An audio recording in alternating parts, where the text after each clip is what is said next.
Want to welcome back to the ProCure Studios. Back with me this morning. He's out with his third book. It is absolutely terrific. It is called Decoding Gen Z. He's an adjunct professor at the School of Communications at Rutgers. He's been doing that since 2013.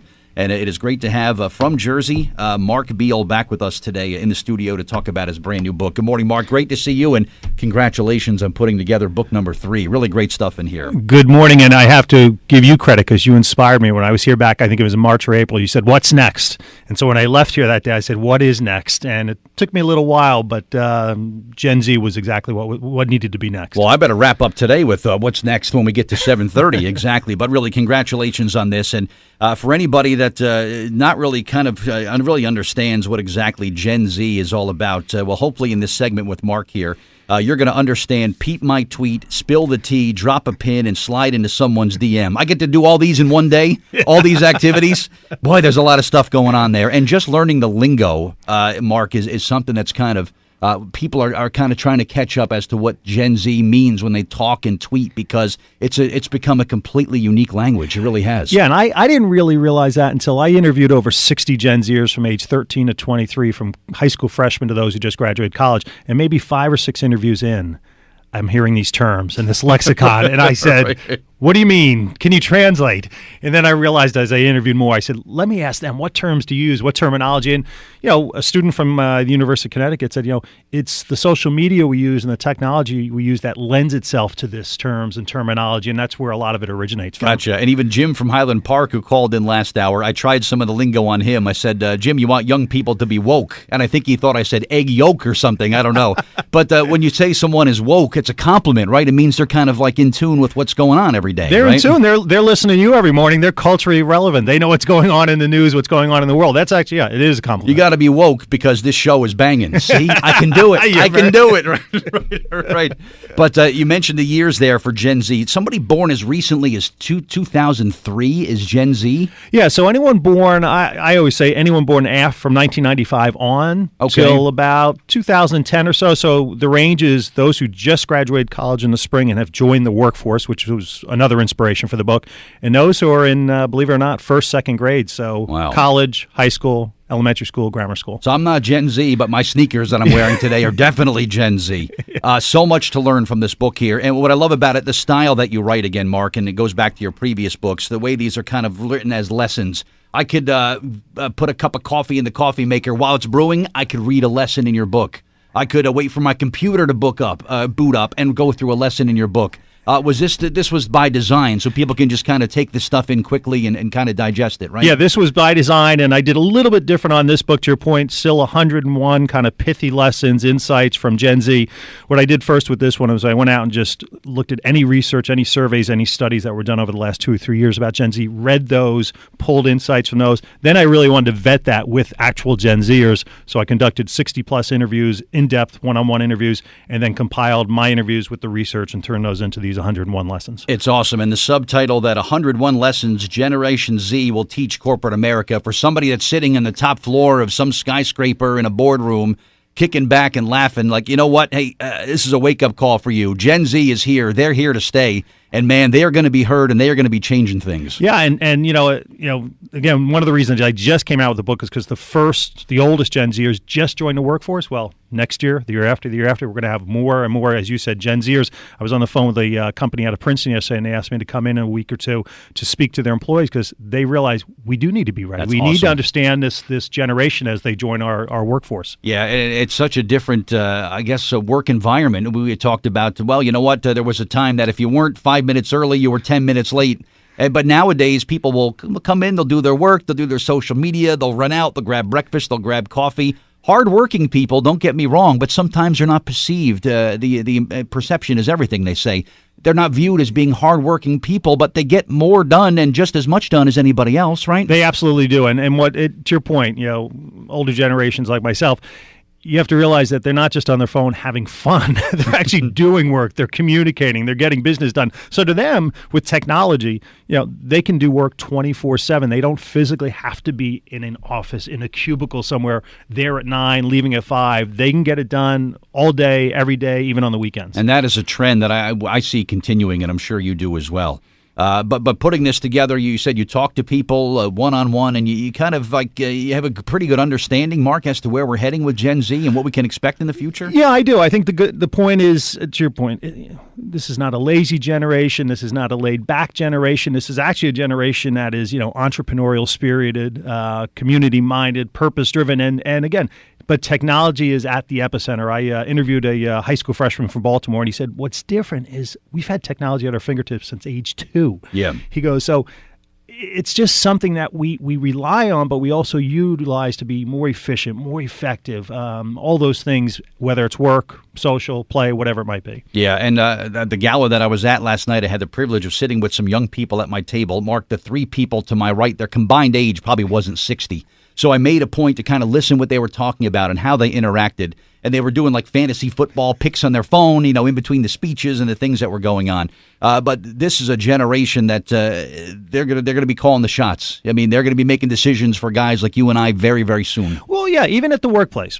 I see, the students I teach at Rutgers, they adopt and adapt to new technology, new apps, new things that, again, make work more efficient, more effective. So they're going to bring all that to the workplace. They're going to go to the workplace, hey, guys, have we ever thought of using this program, this app, this product, this platform? And it's going to get folks thinking differently, challenging the status quo, trying things differently. And I think for those employers who are receptive to it, yeah, business will change for the positive. Yeah, I agree. And with this generation, too, a new level that I've seen of sort of cultural and social awareness, that it's not uncommon for a Gen Z at a traditional, if you will, job interview to ask the potential employer, say, hey, what are some of your charities that you're involved with? How much money are you kicking back to breast cancer research, feeding hungry kids, animal rights, human rights? How giving, how nice of a company are you, if you will? Who can I volunteer for on the weekends that you're passionate about? That's become very common in the job interview nowadays. Oh, it has, and we talk about that a lot in the book, and I talk about it's all about representing or standing for a higher purpose. So yes, as a company, you may sell widgets, right? Yeah. But what do you really stand for? What do you do in the community? And I think it's a great point you make, because Gen Zers, believe it or not, will make a decision about whether they want to go to work for this company or this one, because this one does a lot more in the community. They stand for more. They represent more.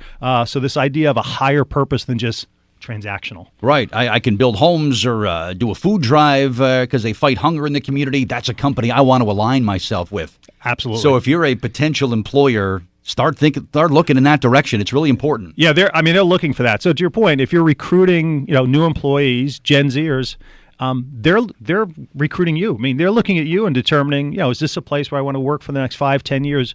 Are they more than just, again, the sale, the transaction? Do they represent and stand for more? Yeah, very true. We have our guest is with us here in the studio today. It is great to have our author back with us, Mark Beal. His brand new book called Decoding Gen Z, available now through the big retailers. We can get your hands on this. Of course, through our friends at Amazon. Yeah, get your hands on this. Sell right? a few bucks. Yes. Yeah, good stuff. And we're going to come back. I want to talk about a couple of these specific lessons that are in here. But this is a must-have and a must-read for anybody that's working with this generation that's really changing things.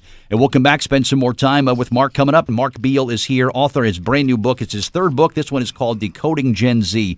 101 Lessons Generation Z will teach corporate America, marketers, and media.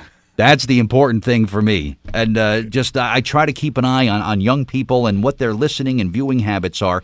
Lesson 38 drew right to my eye because it was called We Listen Just Differently. And in this day and age of podcasting and on-demand and audio on the go, they're still listening. They're there, Mark, but they might not necessarily. I mean, for you and I, it was, all right, stop everything. Don't talk to me. My show is on. For this generation, it's like, well, I'll watch it tonight when I get home, or I'll watch it on the bus or the train on my phone tomorrow. Completely different habits when it comes to radio, television, and media. Yeah, completely different. And I even think completely different, even television compared to radio. So to your point, television, they don't know what the 6 o'clock news is and anything. Right, yeah. They're watching it, to your point, on their time. Even late night, Fallon, Kimmel, they're not really watching it late night. They're watching it the next morning on their social media channels, and they're watching quick clips, 30, 60 seconds. Radio, though, they still listen to radio. They listen to it in maybe just a slightly different way. They're downloading podcasts. They're downloading music. Yeah. As more go to work, though, I do think they're listening to shows, obviously, like this, because, again, weather, traffic, being culturally relevant, what's the news of the day? you want to know all those kind of things before you head into work. Which leads right to lesson 39. I want my news and I want it now. I mean, this is a generation, Mark, of people that have been just brought up on headlines, and Mick News is how I like to call it, just kind of quick little blurbs. That's still the preferred way to kind of get information to this generation. Still the preferred way. So to your point, catch them with a headline, catch them with the lead of the story, and they'll either continue or they'll move on to the next one. So there's like daily newsletters, like there's something called the Skim, which is just quick headlines every morning, and that's something that's very popular with Gen Z because, again, it's giving you news of the day in 30 seconds. I can see why. That's an important thing. And now people say, Bert, why do you have podcasting? Why do you have so much on-demand content? I might be doing this 3 hours a day, Mark, but trust me, this show lives 24 hours a day. And that's when they want it, because they want to listen on their time. So they may listen to this interview or one of your podcasts at midnight tonight, or while they're in the gym, or while they're running, or while they're working out. But to your point, that's when they want their content. And what I try to impress upon Gen Zers too, who like podcasting, I say, well, what do you think about the idea of a live podcast? Really? I said, yeah, it's called talk radio. It's been around for decades. You should try it sometime. But, so you're teaching them something new. Exactly. That's how it's done. Let's back up to lesson 7, and this one really caught my eye too. Advertising is a turnoff. Really? As I thought that this generation is they understand that, you know what, when I go to YouTube, I'm going to get a 15-second video for something. I'm going to get a little clip. Maybe for my generation, it's like, oh, I got to sit through this to get to my content.